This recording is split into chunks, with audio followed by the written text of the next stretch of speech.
Thank you, everyone, or welcome for the November 18th Carver County Library Advisory Board meeting. This is our call to order. We do have a quorum. We have lots of members here today. The first order of business is, it sounds like we did have the October meeting. However, because there was not a quorum, we have a couple of items that we need to review and approve. So the September agenda, October agenda, I heard that there weren't any changes to that, correct? Correct. So is there a motion to approve the October agenda? Motion to approve. Thank you. I'll second. Thank you. All in favor of approving the October agenda? Aye. Aye. Any opposed? All right, cool. And then the next thing is to approve the September meeting minutes. And it is noted that there was just one small change, which we, I don't think we have the edit itself. Very simple edit. It's under item 7, administrative reports. And you, of course, were taking notes that day, Margot, and we took it down. It's the fourth bullet, just a rewording of the history of the approval of the preliminary budget.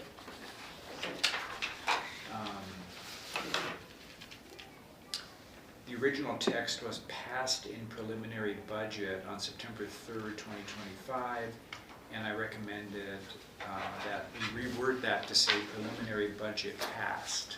Got on it. September 3rd, 2025. Cool. So in light of that small change, do I have a motion to approve the minutes for September? Motion to approve. Thank you. Is there a second? I'll second. Thank you. All in favor of approving October meeting minutes? Aye. Aye. Any opposed? September. Or September meeting minutes. Oh my goodness. September meeting minutes. Thank you.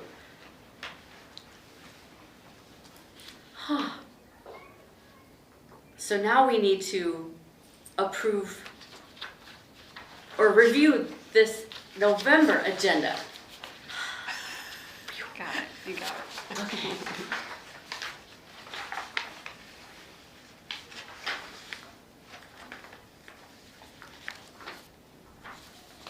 Are there any changes or updates?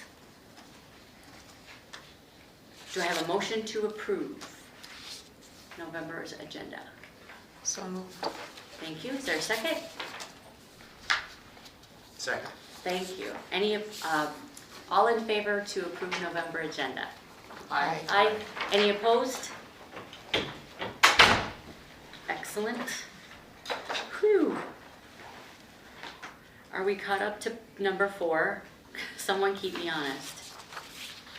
Is it public comments? Nope, I think we're starting right there. Okay. I think we're starting right there. Okay, public comments. Is Jill here? Well, I'm here. Yes. Okay, sorry. Well, I spoke at the last meeting, which is not official. Okay. So I'll repeat some of what I said. I was hoping that Commissioner Anderson would be here, but she's not. I think there's a tendency for our libraries to be often thought of as book warehouses, which to some extent is true. There are some people that just use it as a book warehouse where they can come and pick any book out to read. But there are a lot of people, even in Carver County, the wealthiest county in the state, that need the libraries. There are a lot of things you can't do today without doing them online. Many jobs you can't apply for on job. There are things like automobile licenses you can't do without getting online. There are many people in this county that do not have internet in their homes. They do not have computers at home. They need libraries to serve their purposes. And when we shortchange the staffing in the libraries, we're shortchanging many of the citizens in Carver County. And I think our county board needs to realize that and understand that, yes, I know it's difficult at these times. I've been a mayor of a city, and getting your budget approved can be very difficult. But there are some things more important than raising taxes. And I think county board and Carver's county board needs to realize that and think better about where they cut. And at that point, I'll stop. Thank you for your comment. It's my turn. Yes, sorry I'm late. I want to preface by saying that I feel like, what did Louis XIV say, after me the deluge? When I retired almost a year ago, and then everything went to hell, and I felt guilty about it for a long time, had I known. But I will say that it was not possible for me to continue working. I've been dealing with a lot of autoimmune issues. I won't go into detail, and it's just hard. So anyway, and what Jim said is totally the point. Everyone thinks, oh, we're Brook Warehouse, oh, we're going to have extended access, and that will solve all the problems. I think for so many years, everyone forgets what the essential is. Either that, or they assume it's still going to be there. You know, the year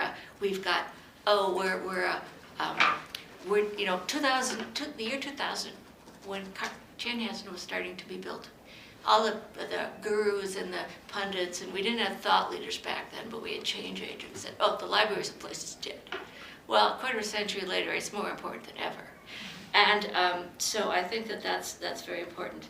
I also want to say the last time I was here, I think was August, and shortly after that, I had a former coworker contact me to thank me profusely for saying what I said.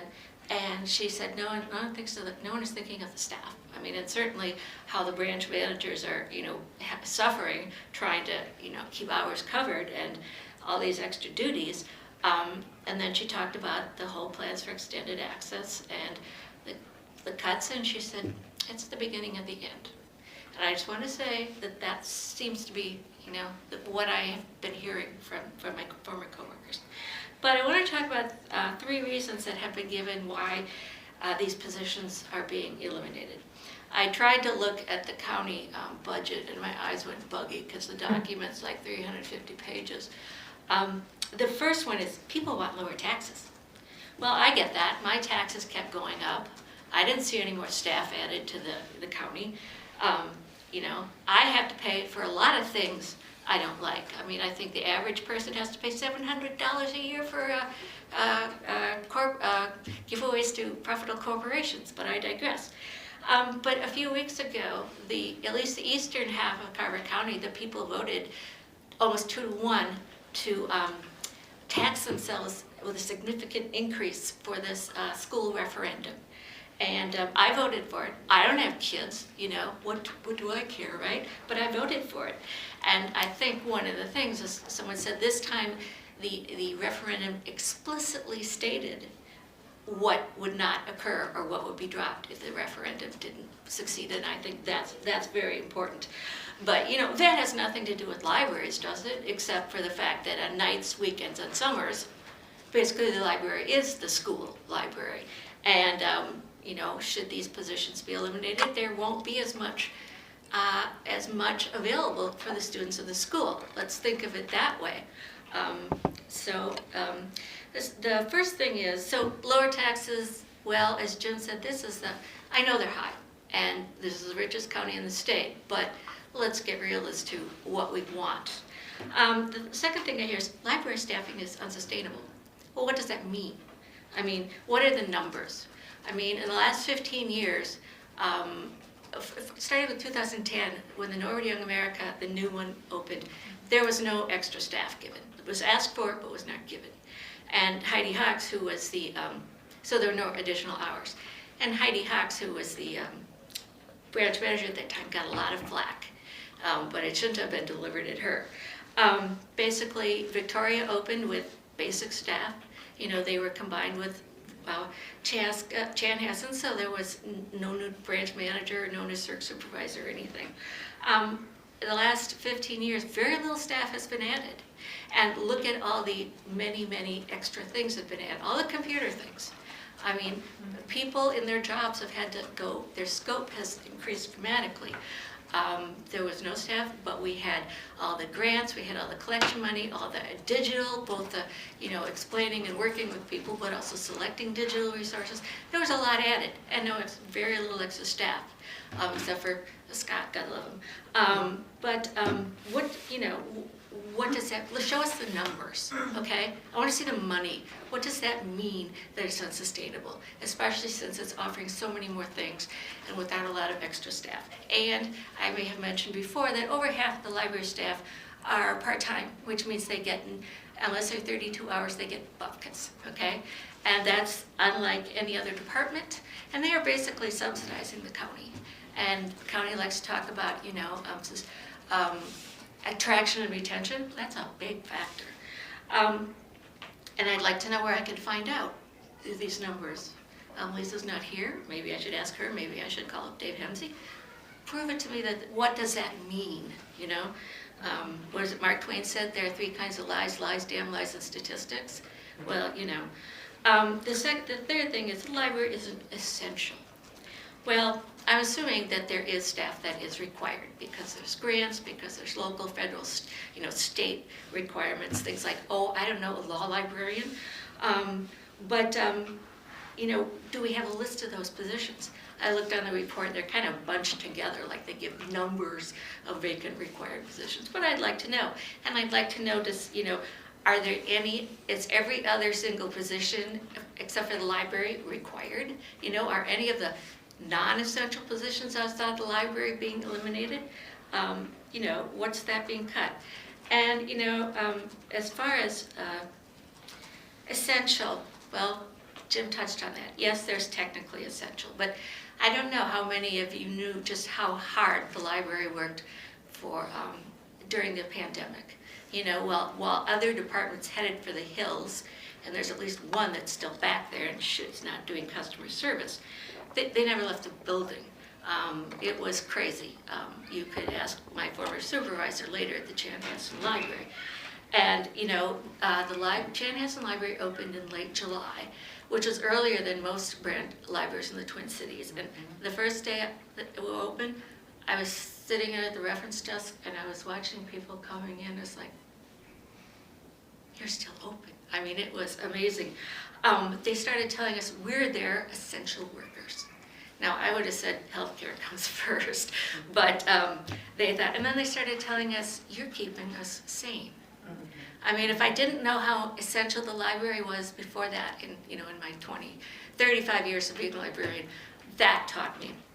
And there was, about a year ago, when I was still working, there was a frequent patron who came in, and she comes in often, and she's legally blind. And so she likes to get she needs to get the spoken word, physical audio CD packages. So she's usually got, a lot of people have helped her.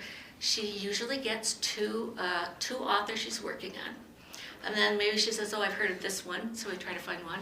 And then usually it's like, well, why don't you try this one? It might, it's kind of related, might give you a little stretch. And so she took them and she was happy. And before she went off to the service desk where the public-facing public service people who are, chatty and helpful, we're going to help her to assist her check out her books. She looked at me and she said, you make life okay. You make life okay. Now let's talk about value. Let's talk about essential. The county has now 3 new motives or something. Taxpayer value and customer service. Well, the library certainly can show anyone in the county about customer service, internal and external. talk about value. That's not numbers, discrete numbers. And says people are our strength. The county prioritized retaining, I would say attract as well, retaining and developing a skilled workforce, recognizing that employees are central to providing high-quality services. And that's it. That's who makes the library essential. I'm done. Thank for, you very for today. much. I guess next a week from today is the county tax and truth and taxation meeting. So I plan to be there. So. Thank you very much. Thank you. May I ask both of our members of the public who have commented a question? So how do you feel that these concerns that both of you have expressed, which I'm sure are echoed by many other members of the public, how do you feel that we as an advisory board can be effective in addressing your concerns, and how do you feel we can be maximally effective in messaging to the appropriate stakeholders how we can be effective in delivering on your concerns? Because that's what we're here for in part.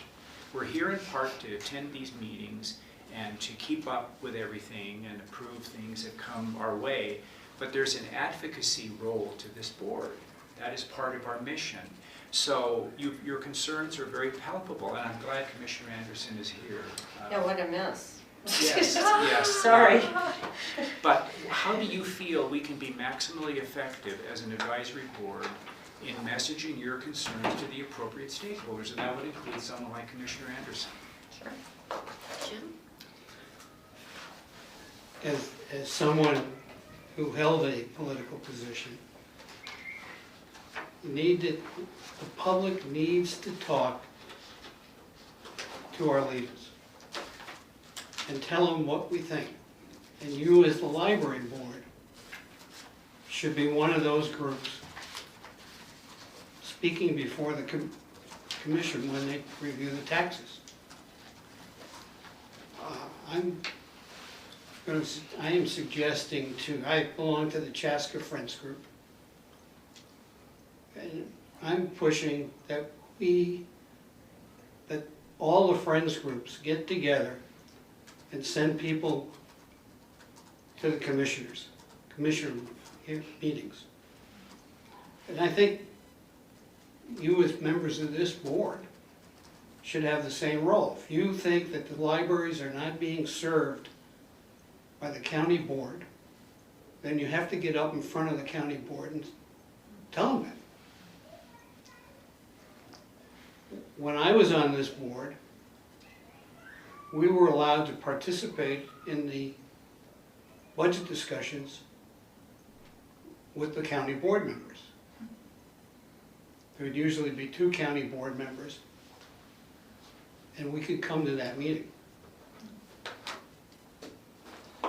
I spoke up at those meetings, and the solution was not to invite members of the library board anymore to the meetings. So, I mean, those are the things that you need to do. You don't have the power anymore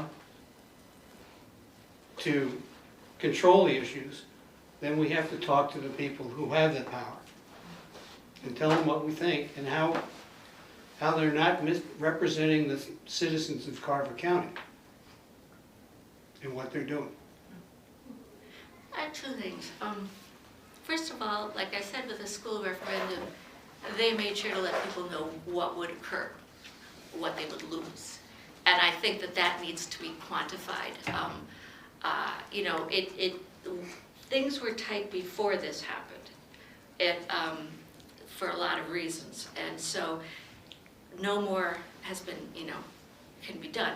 Things will have to be reduced. I think maybe all of you know that the library had to take $20,000 from the equipment and materials budget to pay for subs so that perhaps the libraries could stay open during the hours that they're posted through the end of the year. For all we know, that will, it will happen, that people, sorry, closing at 1, not enough staff. The number of programs. When I was still working, I had a great idea for the doggy grant. But the whole point was it would take a lot of staff, and subs don't do it.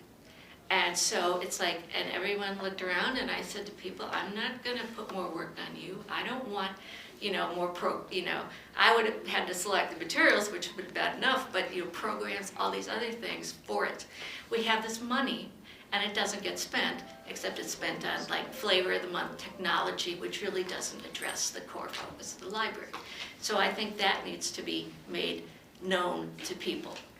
And as Jim said, who are the people who approve the budget? They're the commissioners. They need to be spoken to. I don't know how, if anyone will be at that meeting, but there is no communication in the county internally. It's been since before COVID that there was an all-staff county meeting, not even remotely. I mean, even that's gone. I've noticed there's nothing. There are no emails in terms of what's going on. There was an attempt at newsletters, things like that. Nobody talks to the staff. I mean, I had this weird habit of reading like business journals, and you read articles about people and front-facing staff and how, if you're a good organization, you talk to those people and you say, what's going on, what's new, what do you need? None of that ever happens. I'll give you another example. When the law librarian position, and I will say that for years, one of the law librarians had been told she was too expensive, and things got ugly. I won't go, I know a few things. When it came up with this idea to smush my jobs, my duties, and together. Well, you don't do that. I mean, most law librarians have a JD as well. And so that people were mentioned of the totem pole that, you're not gonna find a qualified person. And they went 6 months without a person, basically, to select the print materials for adults. Now, I know some staff members tried very hard to fill in, but they already had other things going on. And so, what is my point here? There's no listening. I mean, it would, when they talk about things that are, smart and efficient and effective, that was not effective and it wasn't efficient. And so there is no, if you don't hear anything, then you don't have to do anything about it. And I think the communication outlook is basically it. I don't know what the county thinks of you. They don't, they don't ask, they don't pursue, there's no communication mechanism for anyone. So I think that you need to, I don't think you have, but I think you ought to be meeting with some higher ups, like the library is part of the Division of Public Services. And I think, that is, you need to talk with some higher, you are also customers, you are taxpayers, as I am. When I was working, I figured everyone above me in the totem pole, including some people this way, I was their customer. Now, maybe they didn't see that, but I sure did. And I got smacked a few times, but it was all for good cause. So I think that's the second thing, is first of all is figuring out internally, and second of all, speaking truth to power, and not just once, and trying a formal, specific, where you all go and, you ask them questions, how do you expect, anyway. So that's what I suggest. Would you like me to read what was shared? I can do it later. We don't need to. Just because I'm late, I don't want to continue. We'll touch base later. So. Thank you both very Yep. much. Thank you. The next thing we move to is our action items. First one, the policy review for the meeting room. So we have 3 different policies to bring to you for review and potential adoption tonight. The meeting room policy, just a few updates to this one to address that some to give flexibility in case some ranches do not want to reserve study rooms versus, I know like Chaska has a reserve system, so just being able to address that flexibility of that piece. To emphasize really the library's role in meeting room usage and when groups are coming in and how they really can utilize that space independently versus having that library promotion or support. And then just kind of emphasizing, as an example, that all meeting rooms must be vacated at least 5 minutes before closing. And so helping aid staff and being able to point to a policy for that as they work through the usage of the space. I don't know, Patrick, I know your team members reviewed it, if you Yeah. want to add anything else to that. No, I think the main one that we were concerned about is on page 2,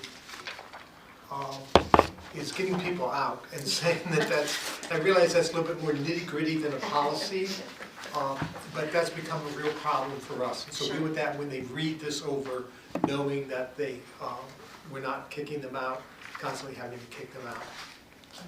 No, Amanda, who is the booker for the meeting room, and Beth, who was her boss and formerly held the job, and I looked at it, Margot looked at it, and we asked Kevin to look at it as well. And then as a group, we came together. So I'm pleased with these changes. And I can guarantee, having gone through this policy 3 times, we'll be back in 3 years with more changes. Because there's other stuff we'll find. Maybe sooner? Maybe sooner, hopefully not. Part of me was like, maybe there should be a fee. Do any of the advisory board members have any questions or comments on this policy before we I Yeah. have one, a little more than tiny comment, Sure. one tiny comment. Sure. So, under meeting room availability, I'd like to suggest adding a little bit of language to the first bullet. There are various nonprofit community service organizations that rely on the library meeting spaces for their work. And so I'd like to recommend that after it says Carver County Departments and Units, followed by nonprofit community service organizations. These organizations share something in common with the library, and that is they are serving the community and helping the community. Sure. I'd like to suggest that. How do you feel about that? That's fine. That's reasonable? Yeah. Okay. And then in the second bullet, where it says, it is not the intent of Carver County Library to provide space permanently, or you say frequently, when you say permanently, is that like regularly? Do you mean really regularly? Well, it's not my policy, so I don't know. What we don't want is a person on January 1 to Right. say, I want to book the room every Wednesday for 2 o'clock. Okay. Like they own this space. Right. So Yeah. in the guidelines, and that's one of the things that's, as you know, very difficult, policy versus practice. In the guidelines, it spells that out more clearly. So saying in the policy, don't think you can own this room. Right. Yeah. So that's what we're attempting to get at there. If you can think of better language to do that, I'm more than open to it. Yeah, I was just going to say provide space regularly. Okay, Yeah, I'm fine with that no, word change. it's tiny, but just. Yeah, no, I'm fine with that word change. All right.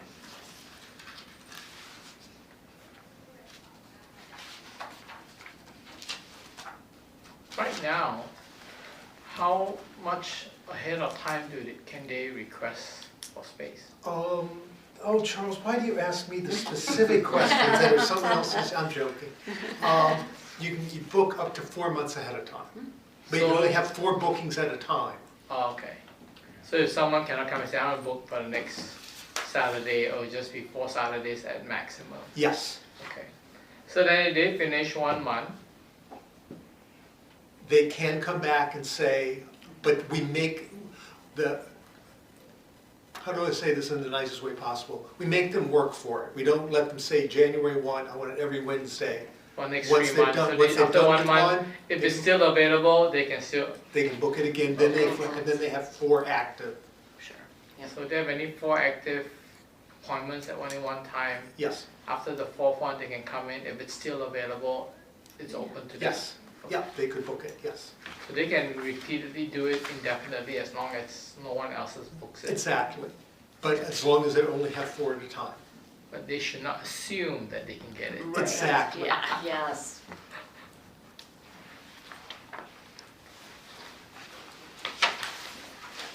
Put a period here and then. Yeah.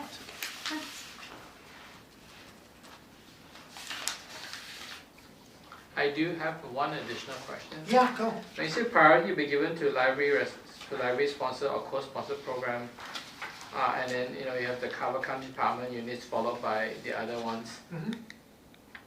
You would not kick them out if they already booked it and someone else from the city wants it? Yeah, we've had to do that. Someone booked it and then the city needed it for something. I mean, we've done it like once in 7 years I've been Right. there. No. Okay. That's because the city forgot to reserve it for election day. Oops. So, That's pretty common too, for there to be a leveled, this prioritized. Kind of who can tiered, use it, yeah, yes. for sure. And That then makes it's sense. not, what anybody wants to do is to say, sorry, we're bumping you. Right, And actually, yeah. like, these limits actually help that not happen. Right. So the rest of the policy supports trying to not have to bump somebody out. Completely. Interesting, cool. If there aren't any more questions or updates, do I have a motion to approve the meeting room policy? I motion to approve. Motion to approve? Is there a second? Sorry. Thank you, Ern. All in favor of approving the meeting room policy? Aye. Any opposed? Okay, thank Approve the you. own policy with those. With those With edits, those yes, edits, with yes. those edits. And the second one, expansion of branch library. We've been on this one for a while. Yes, and there's a lot of changes, so. I know, I'm like, and I printed it in black and white, so I'm like, I don't know what's different. Someone might need help, maybe. Well, I'm responsible for a lot of these changes. And I reviewed the document one last time this afternoon, and I'm very satisfied with it, the way that it's worded. I don't believe any further changes need to be made. I think we've covered all of our bases. Cool. Does anyone have any other questions or comments about the expansion policy? In that case, do we have a motion to approve? Motion to approve. Thank you, Ern. Is there a second? Second. Thank you, Charles. All in favor? Aye. Aye. Any opposed? It is passed as written. Thank you for doing all that work. Oh, my pleasure. I think it's an important policy, and I'm Yes. glad that we have it in the books. Excellent. And then we have a programming policy. Which also has a lot of updates. I will just note, our youth services and adult services team really did a significant rework, as you can see, of this, and as the minutes pointed to this, and what Margot and Kevin spoke to last month was trying to really get away from noting the specifics and getting more at that policy philosophy level for programming. And it was a much needed rework. It hasn't been done in a long time. Margot, would you like to note anything from the work that you did with teams or? The feedback was, as stated, to not be so specific, just because flexibility, not having to revisit this for specificity reasons was the main thing.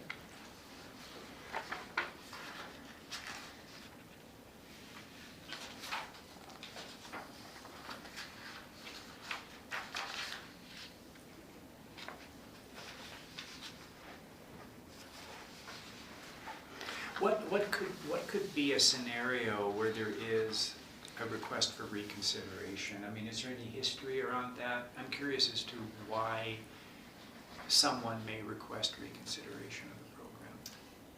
It could be a program that doesn't align with somebody's personal values. And so they might be concerned about that being offered in a public. So that's Interesting. And I had this experience in a previous library job where we were offering a program in conjunction with a group at a high school, an LGBTQ group, and it was public who objected to us having that. And so we, again, in that library system had the exact same policy. We went through it, listened to them, and answered them about why we were doing what we were doing.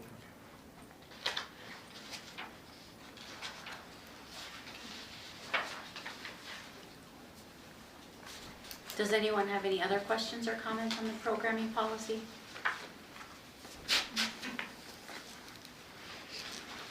And do I have a motion to approve? I make a motion to approve. Thank you, Wendy. Is there a second? Second. Thank you, Ern. All in favor? Aye. Aye. Any opposed? The programming policy is approved.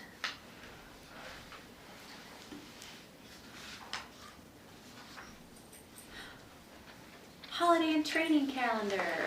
I remember this is one of the first things I did was we approved having you guys closing early on Christmas Eve. The very first meeting that I was ever in. And a majority of these are either county or federal adopted holidays. The additional pieces that come in specific to the library schedule are Easter Sunday, the 2 staff training mornings, and then an early closure on New Year's Eve. And that's historically been part of the library's kind of traditional schedule.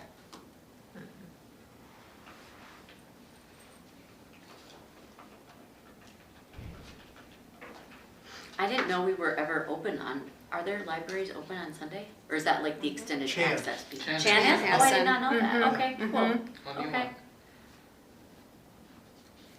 Does anyone have questions on the holiday and training calendar for 2026? Okay, is there a motion to approve? Quick understanding, Yeah. like Easter is just close, but then at presidency you get close plus. What's the plus mean? It's down at the bottom. denotes It's the like holiday. official federal holiday. Sorry. Yeah. Duh. Charles, I had the same thought, so I feel good that you had that same question.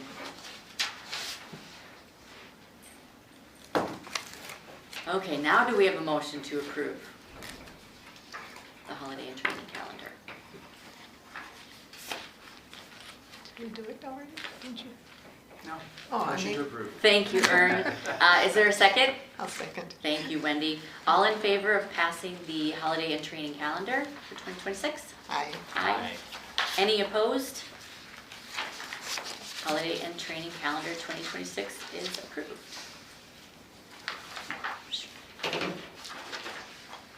Library board meeting dates. Holy smokes, we got a lot to do today. This appears to follow just our regular kind of cadence, right? Okay, and then we have July on here, so we'll address that closer to summer reading, how we always do. We keep it on the calendar and then we decide if it's warranted at the time. Okay. That's what that's Yeah, what you I all mean- had discussed last year. Right, and so that's the way it's been when I've been on the board. I'm okay with that. I don't see any.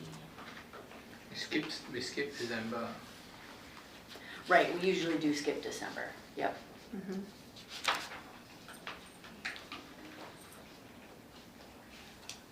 So if no one has questions or comments on the library board meeting dates for 2026,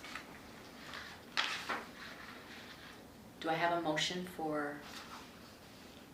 approve? I make a motion to approve. Thank you, Wendy. Is there a second? Second. Thanks, Charles. All in favor of approving library board meeting dates and locations for 2026? Aye. Aye. Any opposed? Approved. Meeting dates and locations for the library board 2026.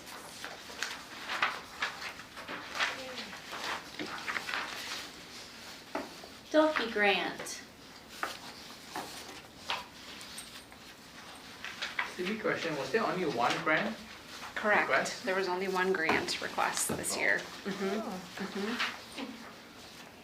Another silly question, was there any grants carried forward or they were all completed prior year? There are a couple that will carry forward. The next chapter book club One more year. has one more year. The ALL 2.0 grant for materials, programming targeted at English as a second language or adult language learners is carried over into the next year as well. Well, and then the payment, I mean, it's not any work that needs to be done Right. for extended access. Right. But the money's coming out of the grant fund Right. for the license for extended access. So in a sense, that's carried forward. And that's a 3-year, Yeah. for a 3 year. Spread out 3 years. Yeah. Thank you, Patrick. Yep. Normally get like 3 or 4 every time. First time I was like 1. But I think it speaks to what Sarah mentioned earlier too, that the grant money is fantastic and we want to obviously utilize that and bring more value and services, but if we don't have the staff to support that work, in some instances it's really challenging.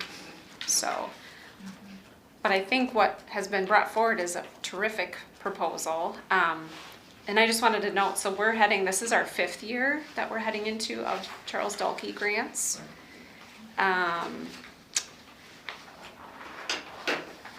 And so the process, there's specific parameters that the grant board reviews. And so this was brought to our grant board, and many thanks to Sarah for representing the library board. So they all fully just embraced this particular proposal and recommended that it come forward to this group. And then what we're looking for is a recommendation from your group, and I'm happy to try to address any questions, and then it would carry forward to the county board for a final approval before the end of the year.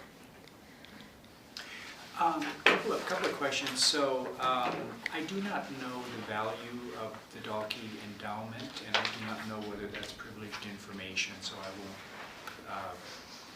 if that can't be produced, that's fine.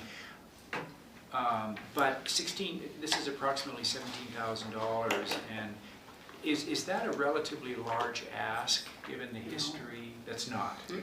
So last year in total, because the grants can go up to, we can award up to $100,000 per year. So last year it was almost 95,000 total. Okay, and so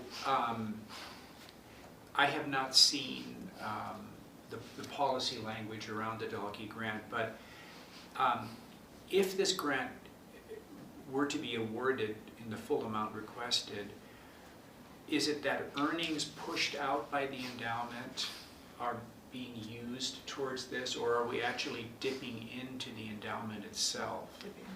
We're dipping into the endowment? Okay. And I can find the specific number. I don't have that budget right in front of me, but it's near, I think we're still near 900,000. Okay. Yeah. That is it, yeah. In total, the library received just over $1 million from Dalkey's estate. And so, if you, Able to allocate roughly $100,000 per year for 10 years. I see, and then that includes taking earnings that are pushed out by the endowment and dipping into the endowment, into the principal values. Yeah. Yep. I think when you have the word foundation, then they have to draw from the revenue of that base. First. When it's an endowment, you can draw into the principal. Based on the language for Terminology, this yeah. particular endowment. Yeah. Yeah. Endowments are like that, foundations Right. is of the revenue. Right. That's the structure of a foundation rather than the endowment. Yeah, I understand. It just that you can have different policies around either. Right. But usually foundation, you only do revenue and not Yeah. draw the principal. Understood, thank Right. you. I was trying to see if I could quickly.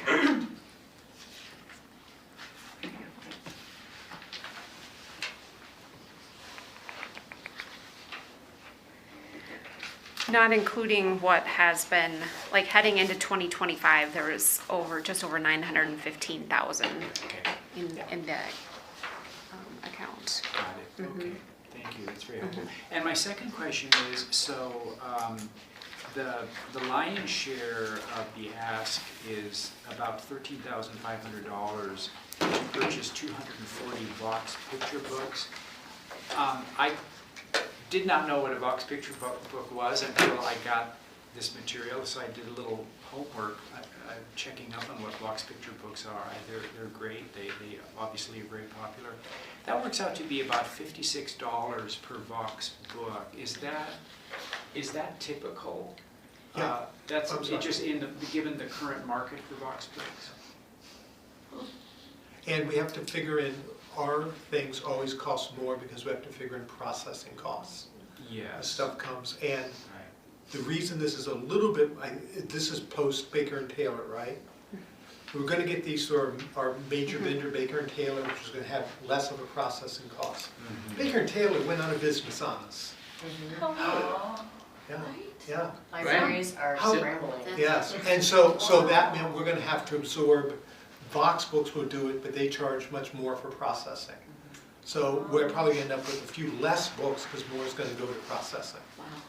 But yeah, it's a little, there's an old technology called playaway. I mean, you're getting a Yeah. little device, so it's called a book, but really you're getting a little device to listen and read a book on. Patrick, is the device does it kind of look like, I apologize, I did not get a chance to look at what a Yeah. Vox books look, or one of these books look like. Well, I should have brought one. Yeah, I apologize. Is it kind of like the size of an iPad maybe, but it No, needs you no, on? it varies. Some of them, Oh, okay. if they're a picture book, Oh, it's sure. picture book size. If it's a chapter book, then it's chapter book Okay, size. cool, cool. It's a little extension of a piece to the book, so if you think of what typically is the book, it's like they carefully add, strategically place the mechanism with that. I mean, kind of like Yeah. when, with little kids, like you flip the page and you hit the button and the cow Yes. goes Yep, moo, yep, yep, but yep. much more Yeah. advanced. Okay, got it. Absolutely. I was just like, is that what it's like? I think that's what it's like. See, libraries are very educational. Yeah, I agree. There's something at the library for everybody. I agree. Cool. Well, Sarah, did you have any thoughts about this when you were kind of hearing the proposal? Well, I just think it's a great proposal. I mean, it's not just for, like kids learning how to read. It can also be used with adults with like English as a second language. It has a lot of opportunities and also for expansion too. If it's really as successful as, I think it's going to be, should be very. I think it's a great idea and something that'll be well loved by everyone. Cool. I like that. Libby Fairchild, who is the Friends representative on the board, was quite excited thinking about her grandkids and if they have to go on a road trip. And So much yes. Do we have any right now, or just? No, we all need- this is that's what the great part of Dalkey is like start something new. Yeah. And the collection team is committed to, we're not gonna spend $13,000 every year, this is a big starter collection, Right. but we're gonna find money cutting other places a little bit, probably the books on CD collection, and probably continue to cut the media collection to pay for this. So, because that's, last page is sustainability, I just wanna make sure Right. that you know that we made a commitment to this, we're not gonna do a one and done, we're gonna continue to support this. Thank you. That's helpful. Is there, maybe I missed it, is there a target age for these books? It varies. But I mean, most of them that I think we're buying are for kids learning to read. Okay. Okay.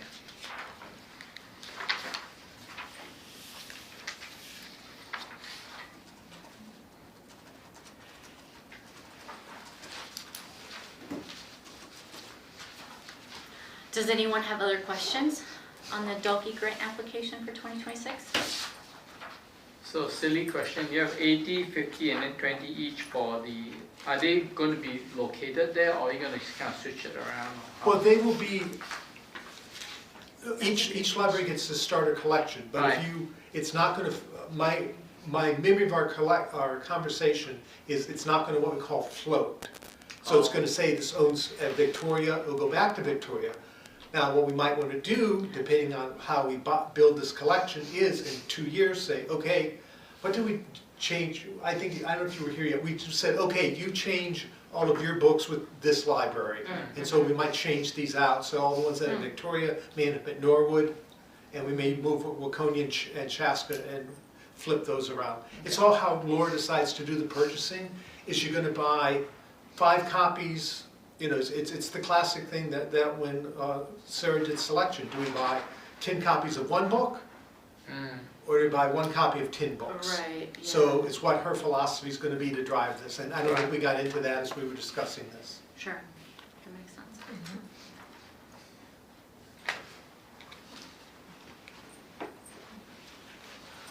Are they pretty rugged? Yes. Because I'm thinking like, Kids. kids, kids, yeah. And even if you drop a library book in the slot, you know, sometimes I'm like, ooh, that sounded loud. You know, and with a book, you know, you're not so concerned, goes but the with a spine. piece of, Yeah. So you do yeah, audiobooks. right, with the spine, Yeah. it absorbs, but I'm hearing Patrick say they're I tough. believe so, yes. They are durable. Yeah. Some library systems will have that you return them at the desk and not put them in the Dropbox, because some of them actually might not fit Oh, in the sure, Dropbox. yeah, But that's something the collection team's yeah, looking at. they'll work on that. Cool. Thank you. If there aren't any additional questions, do I have a motion to approve Charles Dulkey grant proposal for 2026? Motion to approve. Thanks, Charles. Is there a second? Second. Thanks, Wendy. All in favor of approving Charles Dulkey grant 2026? Aye. Aye. Aye. Any opposed? Cool. Approved that too.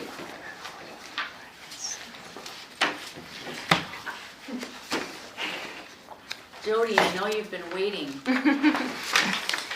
Well, actually, I've invited Patrick to speak now, but I did ask him if he would touch base on our collection budget as we near the end of the year. So I'm gonna pass around a handout here. Actually, I'll send some that way. So what you're getting is a list of all the various funds that we purchase materials in. So you can see specifically, it's like, well, how much money do you spend on cookbooks? I can tell you that. How much money do you spend on children's board books? But, so that's like the left hand. The right hand is I rolled stuff up into more bigger categories. And then put what the overall percentage of the budget is in each of those categories. And if we would have done this 7 years ago, when I started, that adult media, aka basically DVDs and audiobooks, would have been maybe 8%. Now it's down to 3%. And what we try to do when we set in January and hammer out the details of the collection budget is we get a report that says, here's what went out, here's how you spent your money. And those two should jibe up pretty well. If they don't, then we make some adjustments.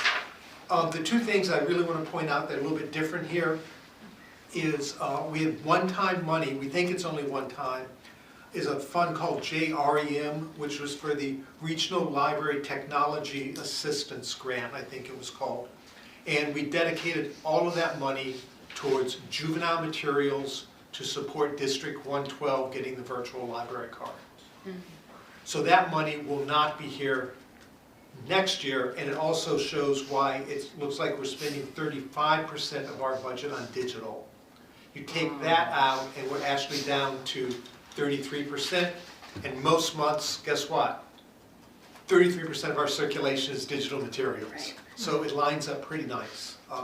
But having said that, pre-COVID lockdown, our digital material budget was probably 18%, maybe even more, around 18, 19. And we did get extra money. Yeah, during COVID we got some extra money, but before that, so we have continued to increase that as we could, with most of the money coming out of media. Because our print, I didn't bring circulation numbers, you'll get those at the end of the year. Physical circulation continues to go up. Physical circulation last month was up, I think, 9%. That's awesome. So people still have a great demand for physical items. So that's November, Friday's the last day to buy books, so all the selectors are frantically purchasing stuff. Then what happens is our operations supervisor, Kristen Hahn, she'll make an estimate of like, okay, here's all the stuff you ordered. It's not gonna come in, so we're not gonna be able to encumber this money. She figures out that total and she'll contact Susan Bernstein, who's our digital collector, say, you have 2 days to spend $20,000. Well, Susan's already got it spent in her head. She's already got the cart That's built. easy. She's standing there like that with her. I was just gonna say, she's just waiting for it all. Ready, where's the money? Just need to push send. Just push So- the button. She's got it in the cart. When we would look at how we end up actually spending the money versus how it's budgeted, digital would be a little bit more. But we want to spend every cent, and that's the way to do it. Because digital print materials have to be in the building by December 31st, but won't get invoiced right away. The digital materials, we can order them on the day after, on December 26th, get it invoiced by the 30th, and that's all we need is an invoice by the end of the year. Is the invoice digital itself? Yes, yeah.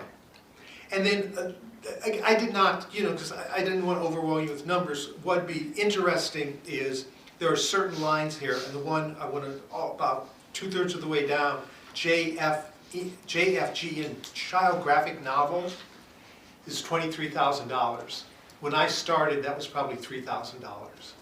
This has just been, this is like Babysitter's Club and the Dogman books has just exploded in circulation, so we've tried to match it. So how much we spend on juvenile graphic novels is $23,000.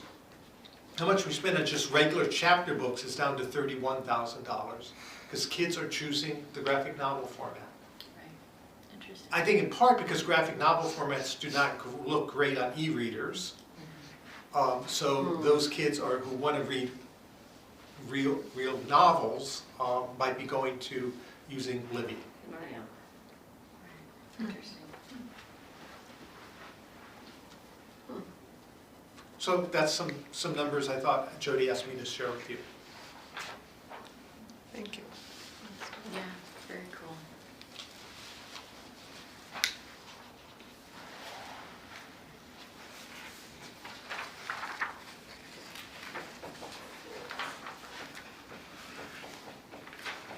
Thank you, Patrick. Yep. The 142, the electronic resource, maybe you mentioned it, that entails a whole bunch of stuff, isn't it? That's ebooks, so that's ebooks, The then 142,000 e-audiobooks. ebook files. Yeah, and again, we talked about this a while ago, I forgot when, there was a new Stephen King book that the audio version of is $175,000. Oh, This is my something gosh. that we constantly talk about with other collection people in the metro area, is how absorbent these prices are, and that is simply economics. There's one company, Overdrive, it has no incentive to lower prices, because it's a monopoly, and there are basically 7 publishers. So, yeah, I mean, who pays that? Like, who does that? yeah. Not libraries. I mean, who does that? Well, the libraries did though. Oh, I mean- okay. Well, and one of the things that we're What's talking about, outside? and Susan, who's doing the buying now, is looking at, I know, Sarah's like, yeah, it was really that much, because it's Stephen King. Right. And people are gonna want it, so the publisher's like, let's charge a lot of money for this. Wow. That's And so one of the things we've looked at, Charles, is say, okay, if it is over this amount of money, and I always say buy, I know we won't get in the weeds in this, but you don't really buy an ebook, you're leasing it. Right. And there's Right, different right. models, so it's Correct. not like we get this thing forever. Right. Of saying, if it's over this amount of money, we're not gonna buy that many Right. copies of it. No. But yeah, there's a publisher has Overdrive's the monopoly. They have no incentive to lower prices. The publishing company is about 5 major publishers. There's smaller ones out there, but they control most of the market. They have no incentive. How much does Stephen King get for it? Well, I can tell you, being an author, he got $17.50. Oh, wow. Can he start his own publishing? He's Well, like Taylor got Swift. to sell them out the back of Yeah. his, when I would do school visits, the kids would ask me, it's like, well, how much money do you make off a book? I'm like 10%. They're like, what? Oh, Yeah. gee. Yeah, wow. Self-published. Stephen King probably gets a little bit higher royalty rate than I do. He might. Just a little. Thank you. So there is, in terms of ebooks and ebook legislation, MLA has adopted an initiative for that to be on their legislative platform, and there's a cohort or a group of library, I was gonna say library legends from across the state that are coming together. They're kind of library legends to work on that. Cool. So. I wonder what libraries buy it. Would that be, I mean, to pay $175,000? We did, Really? yeah, we had at least one copy. Oh, Yeah, okay. yeah. Sir, please pick your jaw off the floor. I mean, I knew it was bad, Sir, but this they're is why we distracted. don't have. It's like your whole budget. If you would, at some point, like to hear about the ebook legislation, Maggie Snow from Minitex, I think would be willing and interested to come and Yeah. share a little bit more information Yeah, about that. Is it Yeah. ebook legislation? What's that? Is that something that's already passed or No. it's going through the motion? The Minnesota Library Association has a legislative committee, and they have, every year, they work out their priorities, and they work with, they have a paid lobbyist that they work with, and coming into this next year, they spent a lot of time looking at different committees and where they could make the biggest difference, the most impact across the state, and have potential success also. So, and one of these initiatives was looking at the cost of ebooks and how that is managed and how it could be addressed. But they're just starting to address that. And MLA does a legislative update, Minnesota Library Association does a legislative update. There's one on Friday, first Friday in December, and that I think is open. I'm not sure though. But I don't know. I'll find out. We'll Yeah. find out. Aren't all members of the board members of MLA? Yes. So it's you, Charles.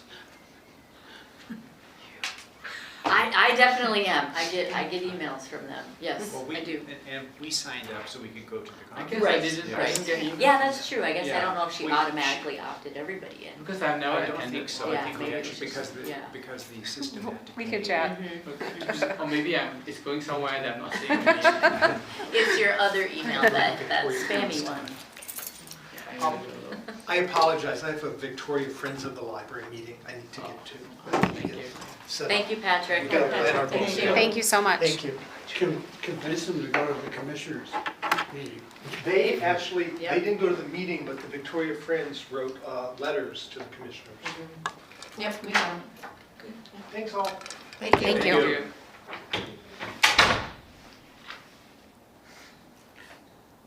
So on the budget question, Yes. so is the line where the STOC, the 20K is already in there, or how are you tracking on the 20K Yes. so far? It is already in there. Sorry, I have to get back to the right spot. Yes, so now we are tracking, we're looking pretty good through the end of the year. Okay. And you can see I don't know if I can identify it quickly in all of these lines.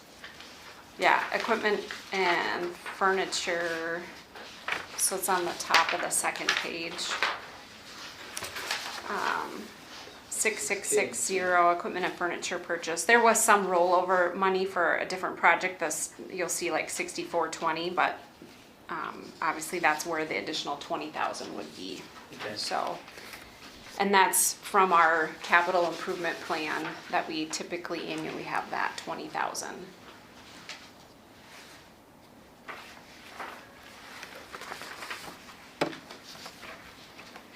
I have a question about, on that same page, Jody, on page 3, under 8003 service automated circulation system. So this is in regards to a revenue item, the first revenue item library-melsa. 27,000 budgeted, 43,396.31 so far. 161% of budget. What explains that deviation? I think this is where, and we have to do a budget amendment, I think that both are some of our E-rate funding and then what Patrick just referred to as RLTA. There's some additional funding that comes in for technology projects. Okay. That we actually designated some for collection, and I'm not sure that that's all been, that finance is caught up on Okay. putting it in the right spots, if that, Okay, that's so yeah, more came in than anticipated for this calendar year, right, and right. therefore that will help, I gather. Well, I shouldn't say, I don't know that it was more, it's just it's not hitting the budget in the right spot. Okay, Like so it's it- a timing Yes, issue. Okay. yeah, yep, I understand. sorry. Mm-hmm, You guys will be adjusting it out basically, yes. mm-hmm. And then I do see that 50% more has been spent on data processing equipment services than budgeted. What's the extra? What's the extra expense there? That one I might have to circle back on.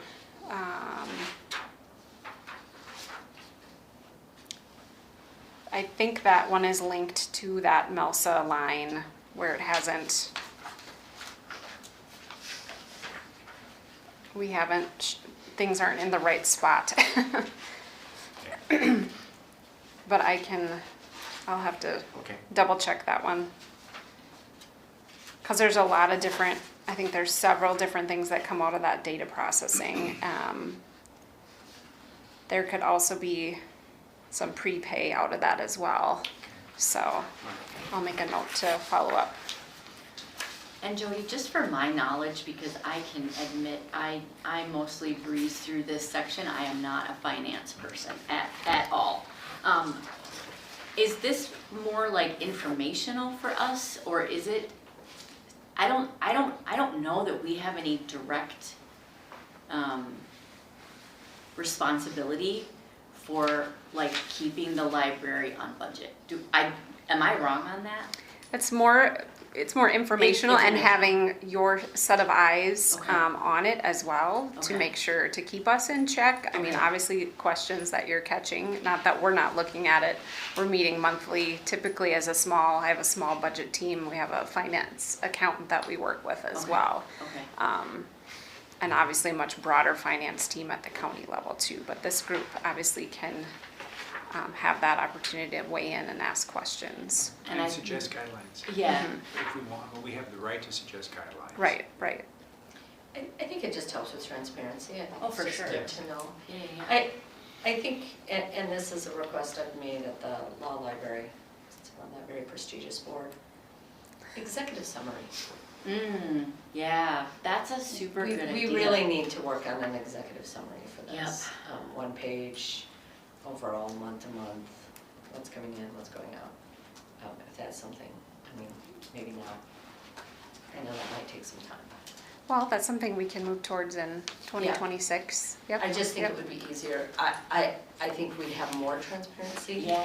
If it was Mm-hmm. less information and more high level. For sure, and if someone like Jody pulls out for someone like me, who's not a budgeting accountant person, to say, you might be interested in these 3 things that are a little wonky this way or that way. Either we haven't spent enough or we're way over. So that'd be Yeah. great. So if we can work on that, I'm happy to help you with that Sure. format. Perhaps that's something that can be included, a synopsis in the director's report. Or we can create, I mean, if this group would like to see that included in the agenda as a new type of document, we can, That'd be cool. that is Yeah. totally fine. We'll work towards that, absolutely. And that goes, I mean, in terms of whatever reports we're presenting to you as a group, if you see a need for something different or we don't really need something in particular, you always have that authority as well to ask for that. And I think another thing that we could include, kind of at a high level, is, one thing I've asked of the county board is to break out where our money is spent, where money is coming in from an overall county standpoint, and where it's spent. And I think we can have that conversation as well. So that you see that, you know, that the county is not just, you know, we have a lot of priorities. We have a lot of people needs, and we have a lot of things, and a lot of demands on our resources. So kind of seeing where the library fits in with the rest of the overall county budget, I think would be very helpful. So I've worked on making that understand. So there's a one, in fact I might have it with me, but it's a one-pager. So maybe we can share that next time as well. So a one-page summary of So finance, it's- income and expense. Yeah, an executive summary would be helpful for this, and then there's a one-page document on, it's a dollar bill and where is our levy dollars going. Not to be confused with money that comes in from the state and that we provide services for. Sure. Just where our local taxpayer dollars are, Yeah, because that's a different fund. that would be very cool. Yeah, I'd be happy to share that with Very you. cool. I did that very early on this year, and, or I didn't do it. God knows I didn't do it, but people who know our money did it. And so, share that. I have a silly question. I have a silly question. When I look at the bottom line right here, and you see that your budget is 1.154 million, and you see your selected months, which at 92% is at 3.9. Is this a reflective of you maintaining a tight budget cutback, or are we expecting a year-end kick-in of 1 million? So that's reflecting, could be vacancy savings. It's just being more sure with your current budget, basically. Right, and anything that ends up, I guess, extra heads into the year-end savings account at the county. So, yeah, so that's kind of, so every organization is going to have vacancies because, you know, people come and go, and then we had a big freeze. And that very much impacted. So some organizations call that a fund balance. That ends up being back. The money that is either, if it's overspent, it's taken out of the fund balance. If it's underspent, it's added to the fund balance. So out of that 1.1, that's a the lot. positive variance that you have, the majority of that is saving from personnel, or is it saving from? I would imagine it's mostly from personnel. Okay. Because we had, how many FTE we were down at 1.67? Well, 6 positions totaling 4 FTE. Right. Okay. Now we had to, you know, we did increase the subs for that for a while, but yeah, I don't know. And then that also factors in, even if there's, say if we had a Equipment and retirement. renovations that you didn't do. What's that? Do there any equipment that you're, buy and all the other stuff? Right, there could be, I mean, it just, every little bit left on each line item is gonna end up in that Right. ending amount. It's just a lot. It Yeah, is so a lot. kinda, It it is a lot, and it ends up kind of going into the overall county general budget. Which is a Right. bummer. Right? It's such a bummer. I mean, it is. That's all the because money that it- we could Right. plow back into the library. Well, Yes, how it do we is, yeah. divert that? Yeah, now Legally. that is an interesting conversation to have. How do we divert that? We should say we save so much, let's split it 50-50. 70-30. Right. No, I mean, you know, now, Oh. that's helpful to know. Unfortunately, the county almost budgets for vacancies. Okay. Right. To keep that in mind, Mhm. because every year there are so many vacancies, so part of it is part of the budgetary plan. I'm still trying to figure it out myself, to be honest with you. School district called it, I said it earlier and I can't remember it now, but fund balance reserve. That was easier for me to understand than so. But thank you, that's a good. It's just that we hear a story about, Right.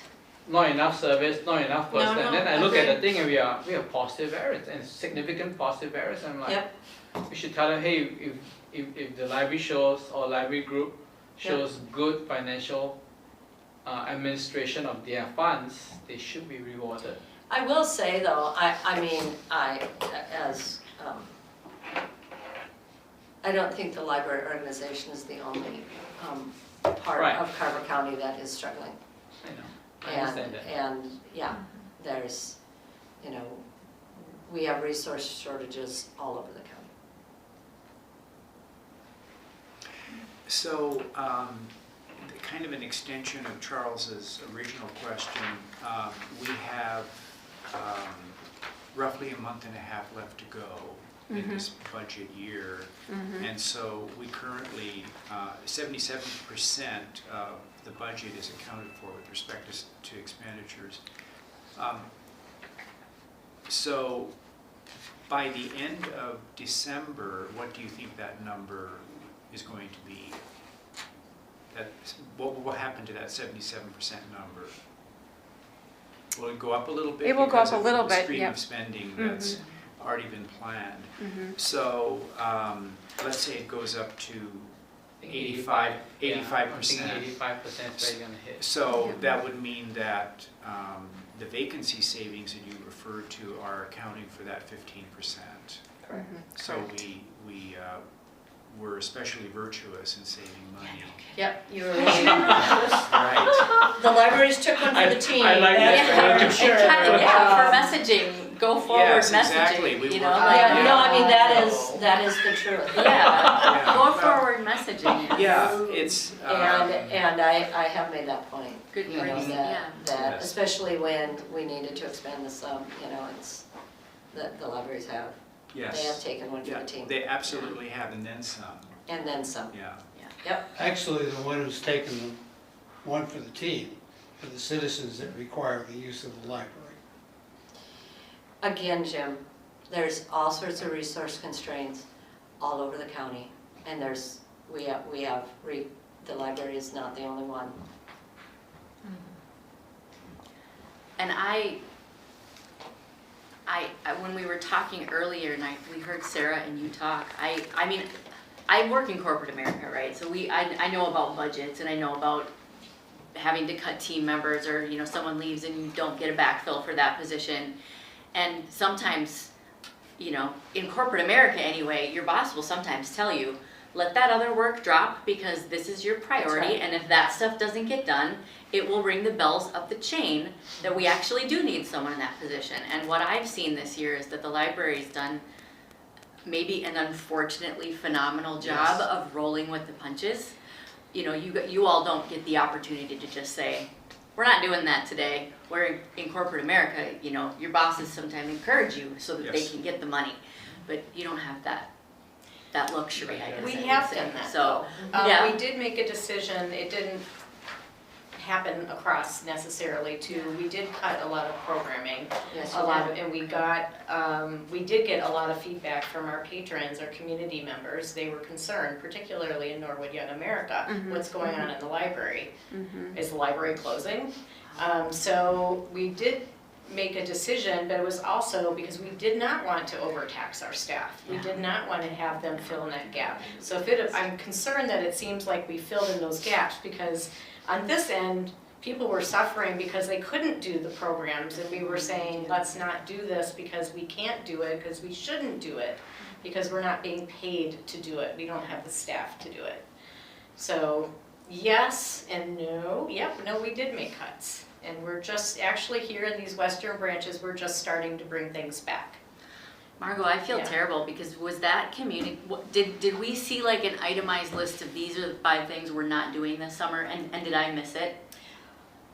Because that's entirely possible, and This was discussed at the leadership team. Okay. It was Okay. shared with the Internal. commissioners.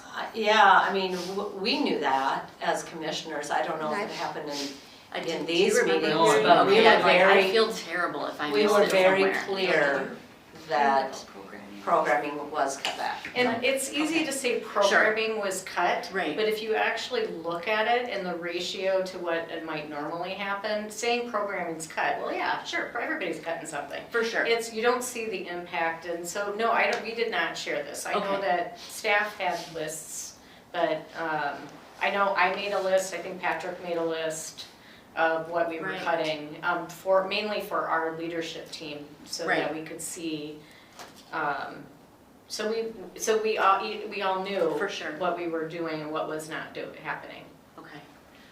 but it wasn't. And I thought I right. had shared that list, cause I know, Yeah, I know it we went to. discussed it, yeah. I think So- maybe you may have said Yeah, I it in feel like- passing, but it never sunk in. Yeah. Potentially, that could be, because I think, We I talked about really- it, yeah. I really, I feel like I hope I would have taken that and like gone to Facebook and been like, become a member of the Norwood Young American Facebook page and the Carver Facebook page and the Chaska Facebook page. I think when I and look like, at your budget right now for towards the year end, I can see that variance is very clear. Even just looking at the bottom line, you can know Yeah. that something's going on. And if you peel into the details, Right, probably a lot more stuff in there. I think people looked at our brochures. Our right. brochures, and that's where we were hearing from patrons, was they'd see our Oh, brochure. sure. Where's If you this? look at the winter brochure, it's Mhm. largely, in most of the county, bare bones. And these largely, mostly, not completely, are things that we just do across the system anyway. Right, So, and you'll see that our adult services programming is, and that some of it was by choice. We were offered by the adult services team to have people come into the western branches and do programming. And I opted out of that because of what that would be to the staff here sure. in these 3 branches, because it's been a very difficult, it's difficult everywhere, but it's been a very difficult time for them going through this. And because the majority of these staff vacancies are here in these 3 branches. So they did, yeah, so there were offers, but again, I kept calling that hole plugging. Same with, we've shared staff across the system. It was great, and we were able to sustain things, but it's hole plugging. Absolutely. It's Right. not looking at what needs to be done to actually sustain the existing hours, the existing services, the existing libraries. Yeah. Well, and I hate to break this to you guys, but this is not gonna get easier and Oh, better. no, we know it. I We know mean, it. so the 2026 legislative session, you know, they're shifting, the state is shifting their costs, the things that they usually took care of, onto the counties. This year, it's only a 2% increase to our tax levy. Next year, it's 17%. That would be a 10 to 17% tax increase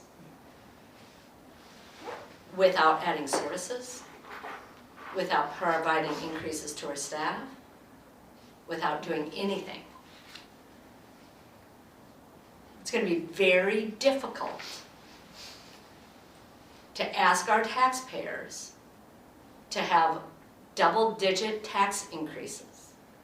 What's the business growth here right now in Carver? Right now, our growth is about 2.5%, so that's about all we have.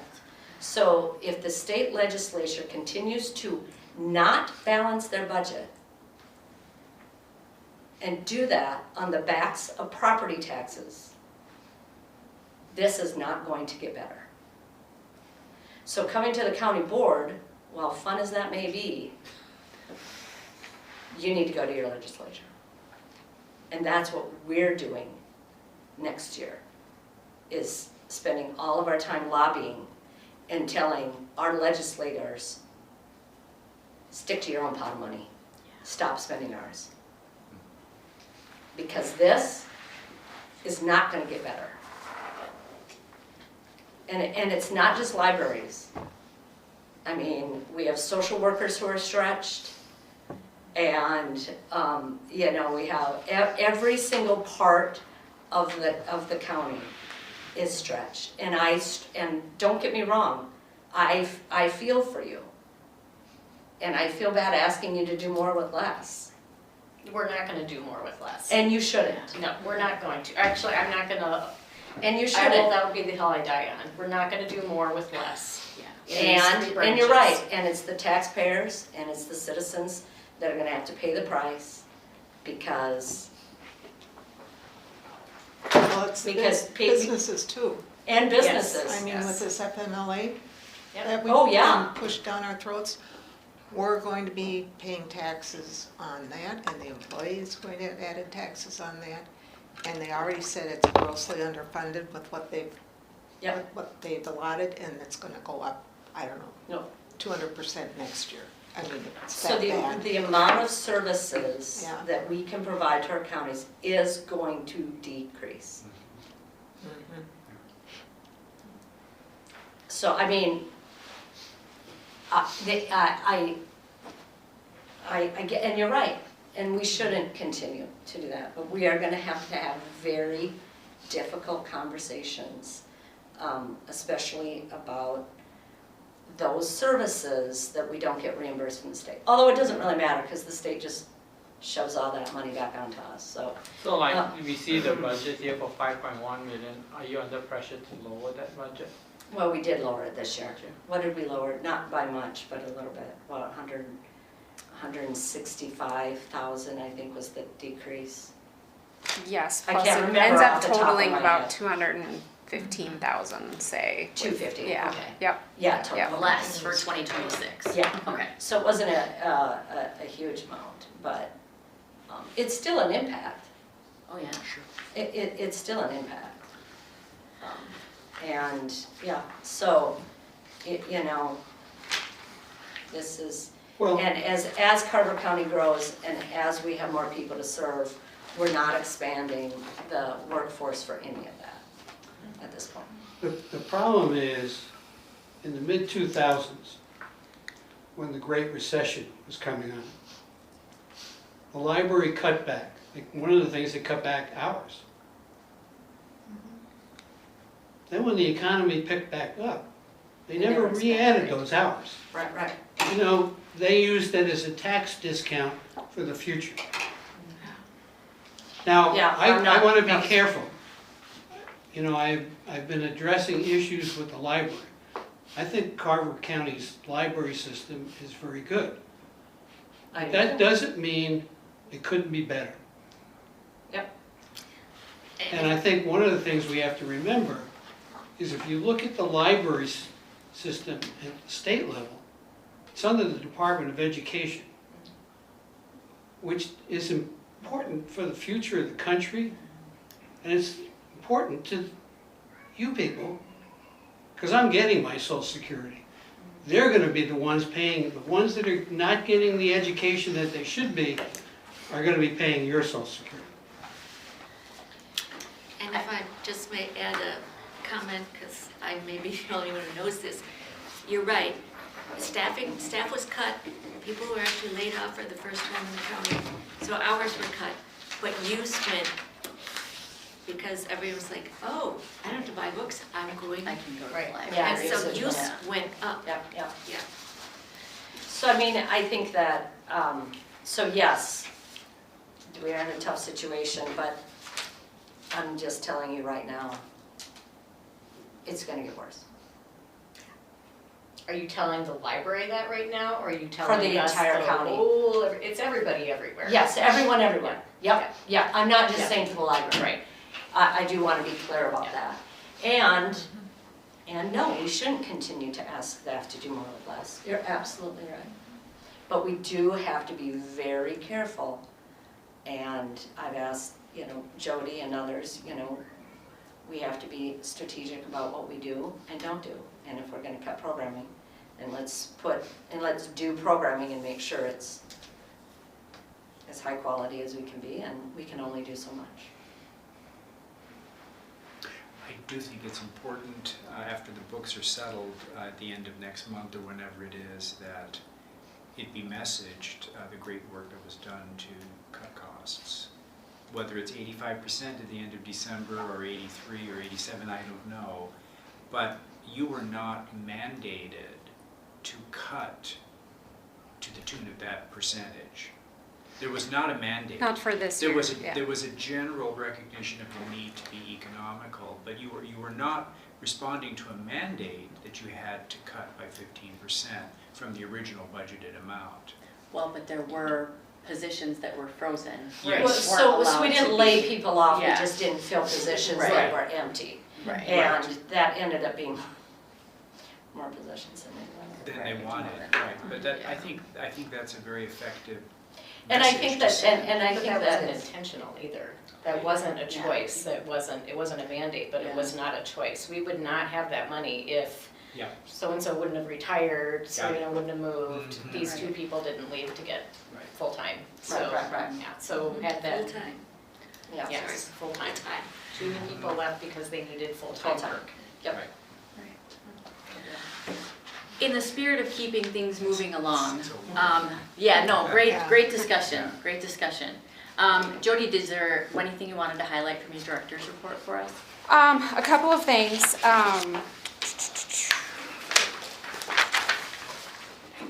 Just one, in terms of what we do beyond providing books and being a book warehouse, but noting that we have stepped up to be a partner in having emergency food bags available at all of our branches in partnership with our food shelves. So we're making some, it's been a long day for me, sorry. Yeah, it's We're fine. making some adjustments, because we've held the bags behind the desks and we're gonna pull those out, so it's more of a self-serve model. We feel that some people will be more comfortable then in gathering. And we've had the bags go more now that we've pulled them. Put 'em out, and yeah. where people don't Yeah. have to Yeah. come to us and To ask ask. for them. Okay. Yep. But anyway, there's moments like that as a partner in the community that that you just see how the library can operate in that mode and be able to be such a support in a different way than just, obviously books and literacy are the foundation of what we do, but then when you see something like this or a partnership like this, or today the Family Resource Center opened in Chaska, and what a terrific thing to see all of our partners come together for something like that. So Also, you get the food from the different bountiful basket and put the bags together. I think So that- we don't bring food to the library. Yeah. Okay. No, so I think, however the food shelves are asking for donations or support, and then, then they provide those bags to us. Nice. So, which is great. Yeah. We had an all-staff meeting. I was like, oh, that was already a week ago Friday. So that was terrific. We had a really big group of staff that were able to all come together in person, which was wonderful. Had a great speaker. We celebrated some work anniversaries. So great to be together, to engage. It's always fun to see the staff have those moments where sometimes, a staff member from Norwood doesn't always see someone from Chanhassen or Chaska, and just the energy in that room. And when you open it up, and I had to raise my voice a little bit to be able to get it, we're like, okay, we gotta get started, but I don't wanna, downplay this great conversation that's happening. The other thing I do wanna note, and it's related to the budget piece, so in the preliminary budget that passed, there was a total reduction of 1.65 FTE listed for the library. After a lot of back and forth conversations, we have been able to put forward a slightly different proposal that will be included in the upcoming budget meetings. So that would bring us down to a total reduction of 1.5 FTE.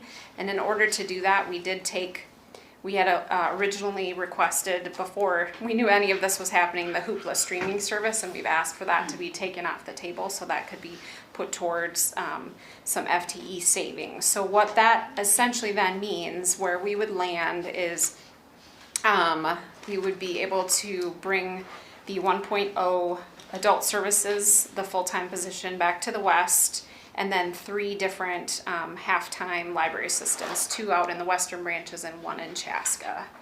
And again, it's, in a perfect world, we wouldn't have this at all. So management team pulled together a lot of different scenarios, and this was what ultimately brought forward to Administrator Hemsey, and will be part of that budget packet for the county board to review and adopt.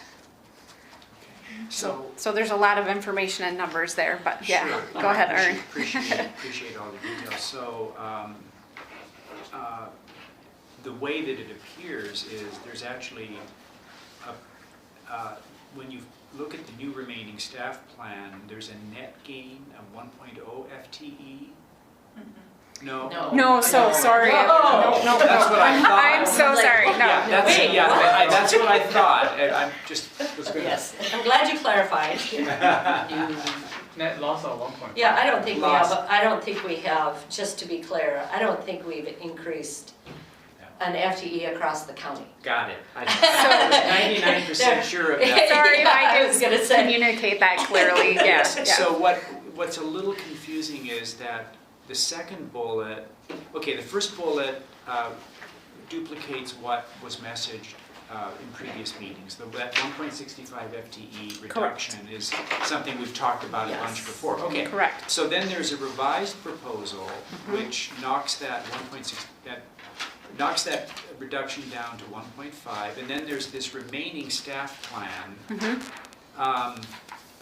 Is this a redistribution? It's not adding capacity, it's a redistribution, Jody?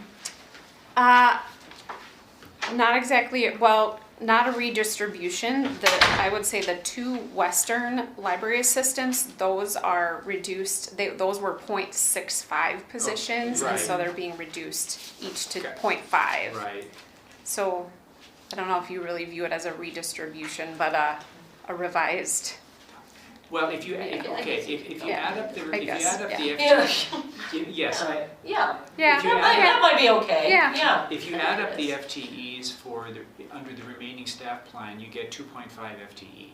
Okay, and then compare that to the total reduction, revised total reduction of 1.5 FTE.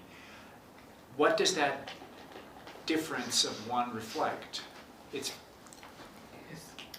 my understanding that you had vacant positions you're filling up at that 2.5. On What's this happening pending is county, there was a 1.0, a 2.65s, I can count, a 0.7 was Oh, yeah, 0.7, And a 0.5, also a 0.5 mhm. and another 0.5. okay. So those 2.5s were in Chaska. They're getting 1.5 back. The 0.7 is going away. That was in Norwood and Watertown. Yeah. We are getting a 1.0 adult services that will cover all three branches for adult services, so that's basically remaining in the western cluster. So, or coming back. No, I think that what's then- lost is that what's lost, what the reduction on your side, and how you redistributed that to the 1.5 loss and the 2.5 that you're showing up here. I think we're not seeing the loss, we're seeing the. That's where the confusion on my part was.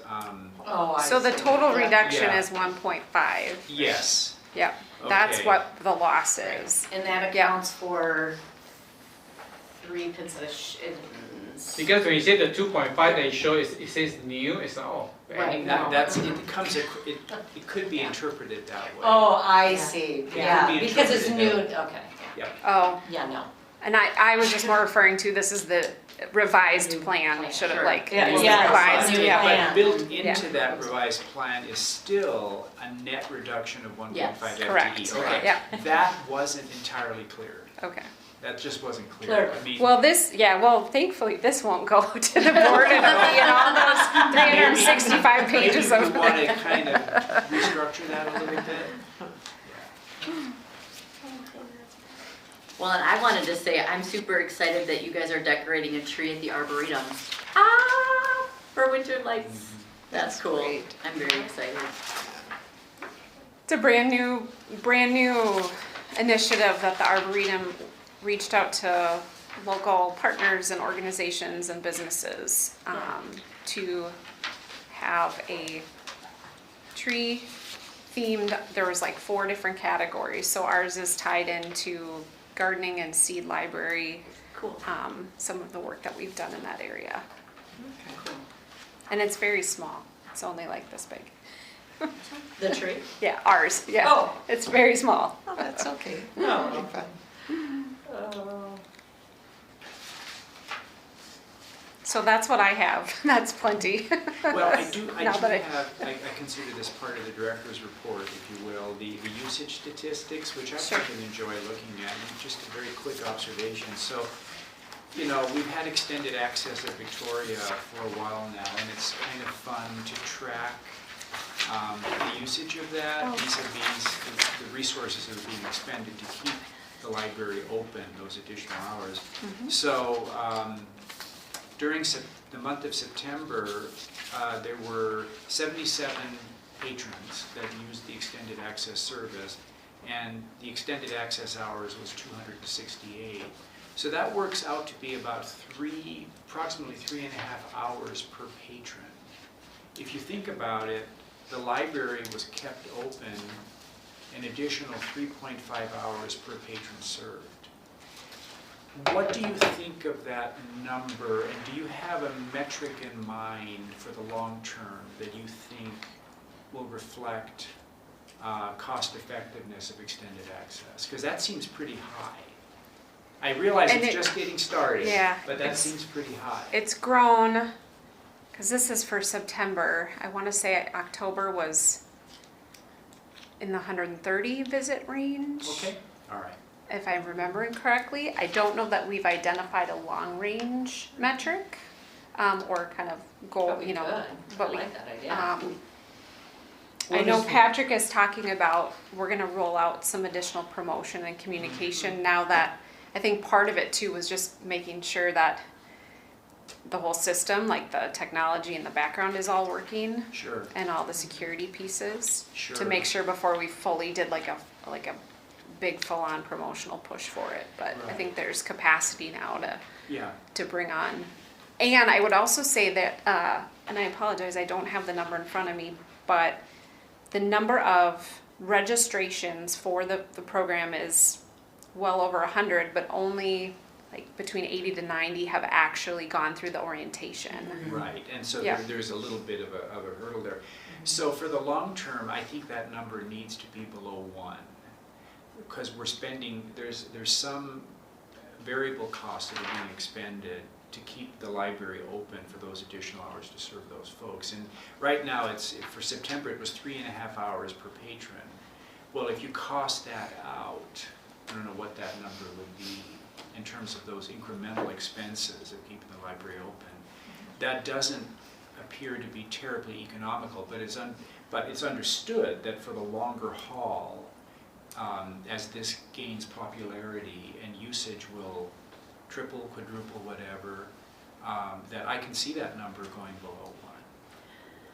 Well, then there's something about a lot of the cost with extended access was just getting the system installed. Yeah, I was gonna say. It was, I mean, It's a there big is a, cost, there yeah. is a bit of a subscription, I think. Yes, But you're it's correct. low. But, Yep. but it's nominal annually compared to, you know, the upfront setup cost. Sure. So we could maybe ask Patrick like what that is. So I get what you're saying, but I don't think it's like It's not that much. truly cost prohibitive if you only have 30 people that use it in a month versus 70. I get what you're saying though, I get Just what you're gives you saying, the- yeah. To look at the Yeah. economics of To it. back Yeah. that number out. I think Yeah. there's a lot of different points of evaluation that can happen with it, and that'll happen down the road. Because it's not just the usage, it's, you know, the impact on the city, or the impact on wear and tear, or, you know, impact on staff, if that's gonna disrupt their routines, you know, or what that's gonna mean The whole to 9 how we yards. do work. So we have to spend money on this back here so that they can do their work or whatever, It's so. only there's been a lot on of for like, things. what, couple, 3 months, something like that? Yeah. Just since Yeah, just September since September, 2nd. so Yeah. not even Yeah. 3 months. Wow. We don't really have enough data to Right, a really little too assess. early. Yeah. Right. It's But we really know early. our subscription costs or its software and maintenance Yeah, costs there you yearly, go. so we know that, which would Yep. tie nicely into this evaluation piece. We also, our systems admin, Bob Lincoln, and I, and our IT business analyst met again with Scott County with their technology manager, and I think this would be a great additional follow-up conversation to see what has Scott County been evaluating and look at some of Cool. their Yeah, and approaches as well. how many buildings does Scott County have extended access for? I think everyone except Shakopee. Oh, everyone is. Really? Shakopee. Wow. I mean, that's our hope, Right. right? That's I'm what just we want to surprised do kind everyone of put going forward. Shakopee. Shakopee, it's like right downtown across the street from the courthouse. One of the challenges that she noted is that it's 2 levels. Oh, yep, So that was one of the, just or whatever, Kind yeah, of- doors or. they who weren't knows quite what. ready to launch into that model yet of having 2 levels to manage security-wise For sure. probably, Yeah. so. But yeah, that would be our goal is after this is to get all of them except for Chaska. We'll put it in when we build the new building. Right, we're not retrofitting. Oh, the city's paying for that.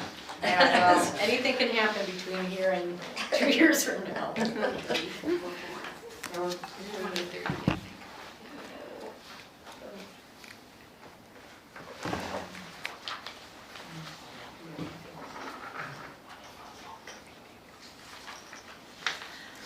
Well, there is the media packet I encourage everyone to take a look at.